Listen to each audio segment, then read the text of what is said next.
62세 퇴직교사 강태수는 아내 순이를 떠나보낸 지 6년이 흘렀다. 한때 아이들의 웃음소리로 가득했던 집은 이제 적막만이 흐른다. 큰딸 미영은 해외 근무로 1년에 한 번 볼까 말까 하고 사위 준호는 예의는 바르지만 거리감이 느껴진다. 8살 외손녀 하은이도 학원과 학교에 바빠 할아버지 생각할 겨를이 없다. 2024년 봄 평범한 화요일 오후였다. 작은 텃밭에서 상추를 따며 혼자 점심을 대충 때운 후 TV 앞에 앉아 있었다. 요즘은 하루 종일 말 한마디 하지 않는 날이 대부분이다. 오후 4시쯤 초인종이 울렸다. 이 조용한 동네에 누가 올까 싶어 문을 열자 29쯤 되어 보이는 여자가 서 있었다. 연두빛 블라우스에 검은 치마, 긴 머리를 한쪽으로 넘긴 모습이 단정했다.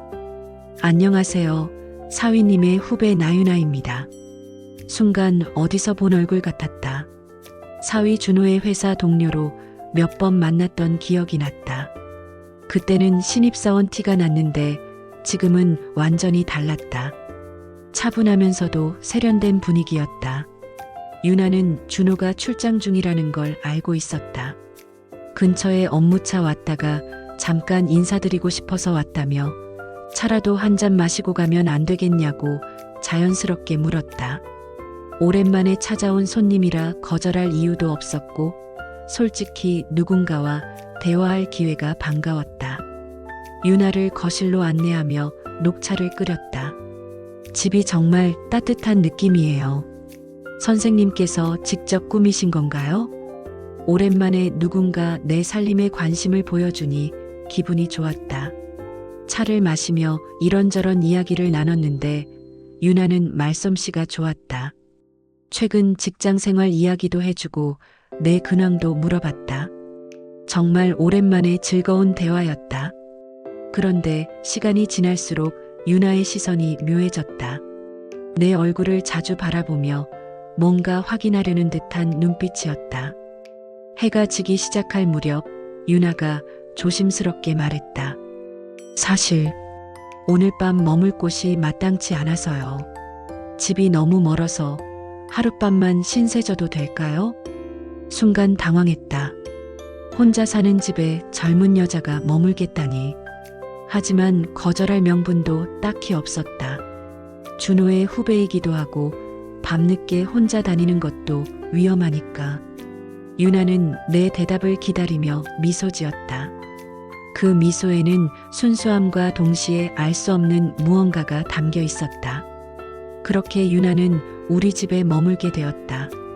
신기한 건 전혀 어색해하지 않았다는 거였다. 마치 이 집에 여러 번 와본 것처럼 자연스럽게 슬리퍼로 갈아 신고 거실을 정리했다. 심지어 부엌으로 가서 냉장고를 열어보기까지 했다. 냉장고에 계란이랑 햄이 있네요. 저녁 해드릴게요. 오랜만에 집에서 나는 요리 냄새에 마음이 묘하게 설렜다. 윤아는 요리하면서도 계속 말을 걸었다.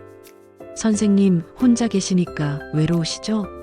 가끔 준호 선배가 걱정한다고 했어요. 그런 말들이 가슴 한구석을 찔렀다. 저녁상을 받으며 윤아를 바라봤는데 앞치마를 두른 모습이 순이를 떠올리게 했다. 하지만 동시에 전혀 다른 설렘이 일었다. 식사를 하면서 맥주 한 캔씩 따서 마셨다. 윤아는 술이 들어가자 말이 많아졌고 나는 오랜만에 누군가와 나누는 대화가 즐거웠다. 그런데 자꾸만 윤아의 시선이 신경 쓰였다. 뭔가 다른 의미가 담긴 것 같은 눈빛이었다. 밤이 깊어갈 무렵 윤아가 샤워를 하러 들어갔다. 물소리가 들려오는 동안 나는 거실에 혼자 앉아 이상한 긴장감을 느꼈다. 젊은 여자가 이 집에서 목욕을 하고 있다는 생각에 왠지 모르게 가슴이 두근거렸다. 15분쯤 지나 윤아가 나왔는데 하얀 면 잠옷을 입고 젖은 머리를 수건으로 감싸고 있었다. 목욕 후 촉촉한 피부에서 은은한 샴푸 향이 났다. 윤아는 내 바로 옆 소파에 앉았다. 너무 가까웠다. 유나의 체온이 느껴질 만큼 가까운 거리였다. 거실이 시원하네요. 여기 앉아있으니 좋아요. 자연스럽게 내 팔에 기댔다. 그 순간 유나의 부드러운 어깨가 내 팔에 닿았다. 말로 설명할 수 없는 감정이 일었다. 6년 동안 여자의 살갗을 느껴본 적이 없었는데 갑자기 이런 접촉에 몸이 굳어버렸다. 유나는 고개를 들어 내 얼굴을 바라봤다. 그 눈빛이 달랐다. 처음 왔을 때의 예의 바른 모습과는 전혀 다른 뭔가 간절한 눈빛이었다. 선생님도 많이 외로우셨을 거예요. 저도 요즘 많이 외로워요. 그러면서 내 무릎 위에 손을 올렸다. 그 손길에 온몸이 반응했다. 오랫동안 잊고 있던 남자로서의 감각이 되살아나기 시작했다. 오늘 밤만은 외롭지 않게 해드릴게요. 그 말에 더 이상 저항할 수 없었다. 집안은 고요했고 창밖에서 벌레 소리만이 늦은 밤의 정적을 깨뜨리고 있었다. 나는 더 이상 망설이지 않았다. 유나를 끌어안고 침실로 향했다. 오래 닫아두었던 문이 열렸고 그곳에서 두 사람이 격렬하게 섹스를 시작했다. 다음 날 아침 햇살이 커튼 사이로 스며들며 눈을 떴다. 순간 어젯밤 일이 꿈이었나 싶었는데 곁에 누워있는 유나의 모습을 보고 현실임을 깨달았다. 유나는 여전히 잠들어 있었다. 잠든 얼굴은 평온했고 어젯밤에 뜨거웠던 순간들이 꿈처럼 느껴졌다. 조심스럽게 몸을 일으키려 했는데 유나가 눈을 떴다. 그녀는 미소를 지으며 내게 다가왔다. 마치 어젯밤이 아무 일도 아닌 것처럼 너무나 자연스럽게 우리 둘만의 비밀로 해요. 아무한테도 말하지 말아요. 그 말에 가슴이 덜컥 내려앉았다. 비밀이라는 건 곧 죄라는 뜻이잖아. 유나가 샤워를 하러 욕실로 들어가는 뒷모습을 보며 복잡한 감정에 휩싸였다. 죄책감과 동시에 다시 그녀를 원하는 마음이 일었다. 거실로 나와 커피를 내리는데 손이 자꾸 떨렸다. 62년을 살면서 이런 감정적 동요를 느껴본 적이 언제였나 싶었다. 바로 그때였다. 현관문이 열리는 소리가 들렸다. 익숙한 목소리가 들려왔고 순간 온몸이 얼어붙었다. 아버지, 안 계세요? 사위 준호였다. 회의가 일찍 끝나서 안부나 여쭐 겸 들렀다고 했다. 나는 그 순간 머릿속이 새하얘졌다. 유나는 아직 샤워 중이었고 욕실에서 물소리가 들리고 있었다. 준호가 거실로 들어오면서 주변을 둘러봤다. 소파에 걸린 유나의 블라우스를 발견했다. 이게 여자 옷 같은데요?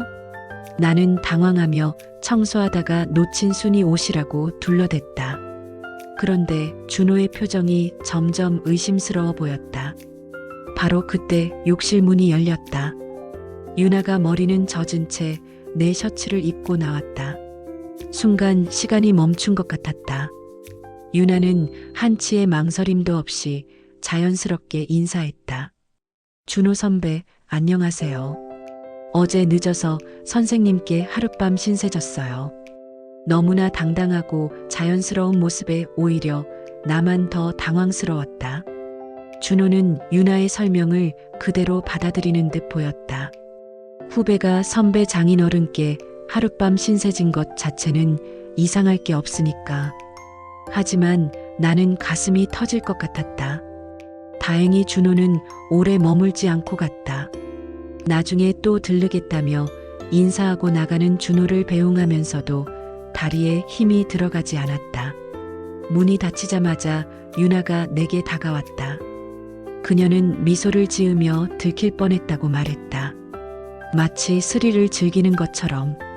그날 오후 유나는 떠났지만 며칠 후 다시 나타났다. 이번에는 여행용 가방까지 끌고 와서 며칠 더 머물겠다고 했다. 나는 거절할 수 없었다. 그렇게 유나는 내 일상에 스며들기 시작했다. 아침에 일어나면 커피를 끓여주고 저녁에는 맛있는 요리를 해주었다. 마치 신혼부부처럼 자연스러운 일상이었다. 하지만 동시에 긴장의 연속이었다. 언제 준호나 미영이 들이닥칠지 모르는 상황에서 유나와의 관계를 숨겨야 했다. 매일매일이 거짓말의 반복이었다. 어느 날 예고 없이 딸 미영이 일시 귀국했다. 깜짝 방문이었다. 유나는 그때 안방에 있었고 나는 식은땀을 흘리며 미영을 맞았다. 아빠, 요즘 좀 이상해 보여요. 뭔가 달라졌어요. 미영의 날카로운 관찰력에 가슴이 철렁했다. 다행히 유나가 베란다로 피해서 큰 문제는 없었지만 언제까지 이런 상황을 버틸 수 있을지 의문이었다. 유나와의 관계가 깊어질수록 위험한 순간들이 늘어났다. 그녀는 점점 대담해졌고 나는 점점 조심스러워졌다. 언제 들킬지 모른다는 불안감이 항상 마음 한구석에 자리 잡고 있었다. 하지만 그 모든 위험에도 불구하고 나는 유나를 떠나보낼 수 없었다. 그녀를 통해 다시 남자가 되었고 다시 살아있다는 걸 느꼈다. 이런 감정을 포기하기엔 너무 소중했다. 어떤 결말이 기다리고 있을지 알 수 없지만 지금 이 순간만은 행복했다. 늦은 나이에 찾아온 마지막 봄날처럼.